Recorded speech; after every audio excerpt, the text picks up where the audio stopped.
कारण तुम्हाला असं वाटत असेल सोपं की अरे हे काय साधी गोष्ट आहे, इकडे घरं बांधले पण आपल्याला दिली मिठागरात जागा. पण एकदा जर का तुम्ही मिठागरात गेला तर परत तुम्हाला धारावी दिसणार नाही, कारण ही जागा दुसऱ्या तिसऱ्याच्या नाही तर खुद्द अडाणीच्या घशामध्ये घातली जाते. म्हणजे धारावी तर गेलीच आणि मिठागर पण गेलं. आणि मग तुम्ही जरा विचार करा, मिठागराची इकडे फेरफटका मारून या, बाकी सोयी सुविधा तुम्हाला देणार कुठून, कशा देणार, किती वर्ष तुम्ही तिकडे राहणार, काय होणार तुमच्या मुलाबाळांचं. एक तर या धारावीमध्ये तुम्ही पिढ्यानपिढ्या राहतायत. ज्या वेळेला संकट आलं होतं तेव्हा कोणी तुमच्या मदतीला आले होते? पंतप्रधान आले होते, अदानी आले होते, हे उपमुख्यमंत्री आता बसलेत उपमुख्यमंत्री, ते तुमच्या मदतीला आले होते? कधीतरी धारावीत दिसले होते? पण आता दिसतील, कारण आता त्यांना माहिती की आता धारावीमध्ये कोरोना नाहीये. कोरोनाच्या काळामध्ये काय होतं आणि काय नव्हतं विचार सुद्धा करू शकत नव्हतं, अशी परिस्थिती होती. काय होणार आहे, दिल्लीला सुद्धा घाम फुटला होता. मी मुख्यमंत्री ते उद्धवजी कुछ तो करो, म्हटलं कर रहे कुछ, आप चिंता मत करो. कारण आम्ही काय सांगत होतो की घराबाहेर पडू नका. आणि इकडे धारावीमध्ये तर घर परिस्थिती अशी आहे की एकेका घरामध्ये 8-10 लोक राहतात, बरोबर ना. म्हणजे आपण काय म्हणत होतो, तोंडाला मास्क, हात स्वच्छ धुवा आणि 2 हात की दूरी. अरे 2 हात की दूरी म्हटल्यानंतर माझ्या धारावीकरांचं घर केवढं आहे. एक तर पहिल्या प्रथम हे तुमचं जे काय फिंजिबल आहे ते मला काही त्याच्यात जायचं नाहीये, पण माझ्या धारावीकराला हक्काचं 500 फुटाचं घर मिळालं पाहिजे, म्हणजे मिळालंच पाहिजे, ही आमची पहिली मागणी आहे. विकास आम्हाला पण पाहिजे, पण तुम्ही इकडे नुसता कोणवाडा करून टाकायचा, या लोकांना उचलून मिठागरामध्ये फेकून द्यायचं आणि इकडे सगळं आबाद करून उपऱ्यांची इकडे जर का वस्ती बसवणार असेल आणि सगळा पैसा जर अदानीच्या खिशात घालणार असाल तर मग माझ्या धारावीकरांनी काय पाप केले?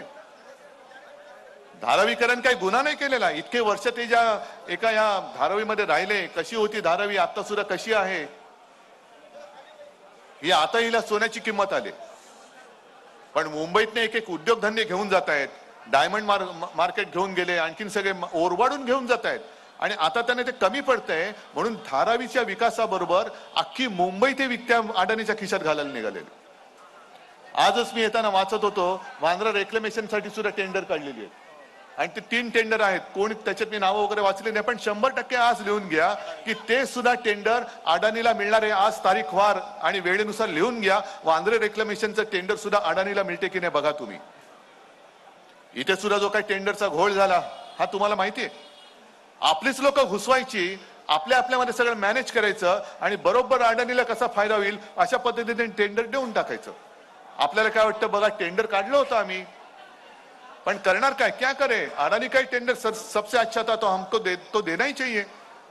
इतनी आसान बात नहीं है. हर सारी जगह अडानी को कैसे मिल रही है. वांद्रा रेक्लेमेशन का भी टेंडर अभी निकाला ऐसे मैंने सुना. मी मुद्दामून हिंदीत सांगतो. 3 टेंडर, किसी 3 लोगों ने टेंडर भरे ऐसे मुझे पता चला, लेकिन आप आज लिख के रखो अडानी को ही वो मिलने वाला है. नाही मिळालं तर बघा तुम्ही. संपूर्ण मुंबई ही घशात घालायची, मुंबई एक तर भिकेला लावायची. एक तर महाराष्ट्रामध्ये एवढी गुंडागर्दी झालेली आहे की महाराष्ट्र पूर्ण बदनाम करून टाकलेलं आहे. महाराष्ट्रामध्ये बाहेरचे उद्योगधंदे येणारच नाहीत अशी परिस्थिती करून ठेवायची. हे ह्या नाकर्ते आणि नालायक राज्यकर्त्यांना कळत नाहीये, सत्ताधाऱ्यांना कळत नाहीये. महाराष्ट्राची बदनामी करायची की जेणेकरून महाराष्ट्रामध्ये कोणी येऊच नये आणि मुंबईमध्ये जे राहत आहेत त्यांची अशी वाट लावून टाकायची की मुंबई पार भिकेला लावून टाकायची. हे बघून जीव जळतोय म्हणून मी लढाईला उभा आहे. मला सुद्धा काय साठवलोट करायचं असतं करून मी मोकळा झालो असतो, तुम्हाला कळलं पण नसतं. पण मी गरिबांसोबत उभा राहिलो, कारण ही माझी ताकद आहे आणि यांच्यासाठी म्हणून मी लढाईला उभा राहिलेलो आहे. डील करना क्या आसान बात है, लेकिन आपका जीवन बर्बाद कर मैं कुछ भी डील नहीं करूंगा, कभी नहीं कर सकता मैं. ज्याला तुमच्या म्हणजे काल परवाकडे आमचा एक चांगला कार्यकर्ता मारला गेला, अभिषेक घोसाळकर, त्याच्यावरती आज मी बोललो. कारण काल उपमुख्यमंत्री जे राज्याचे गृहमंत्री आहेत देवेंद्र फडणवीस, आता तुम्ही मला सांगा, गेल्या आठवड्यामध्ये भाजपच्या आमदाराने भर पोलीस स्टेशनमध्ये गोळीबार केला. काल परवाकडे आमचा एक चांगला कार्यकर्ता, त्याला गोळीबार करून त्याची हत्या झाली. आज बातमी आली जळगावमध्ये सुद्धा एका भाजपच्या माजी नगरसेवकाची हत्या झाली. आणखी नागपूरमध्ये आज दोघांच्या हत्या झाल्यात. संपूर्णपणे हत्या आणि हत्या होत आहेत. मग गृहमंत्री आहेत की नाही? आणि मग गृहमंत्र्यांचा राजीनामा मागितल्यानंतर गृहमंत्री अत्यंत बेशरमपणाने म्हणतायत की उद्या गाडीखाली एखादा कुत्रा जरी आला तरी तुम्ही माझा राजीनामा मागा. मग तुम्ही यांच्याकडे मतं मागायला येतात कशाला? आम्ही जो आवाज उठवलाय तो आमचा कार्यकर्ता मारला गेला म्हणून आम्ही आवाज उठवला. आणि तुमच्या लेखी जरी सगळी जनता कुत्र्या मांजरासारखी असेल तर निवडणुकीला आल्यानंतर सुद्धा तुम्हाला सुद्धा त्यांच्या पेकाटामध्ये लाथ घालावीच लागेल.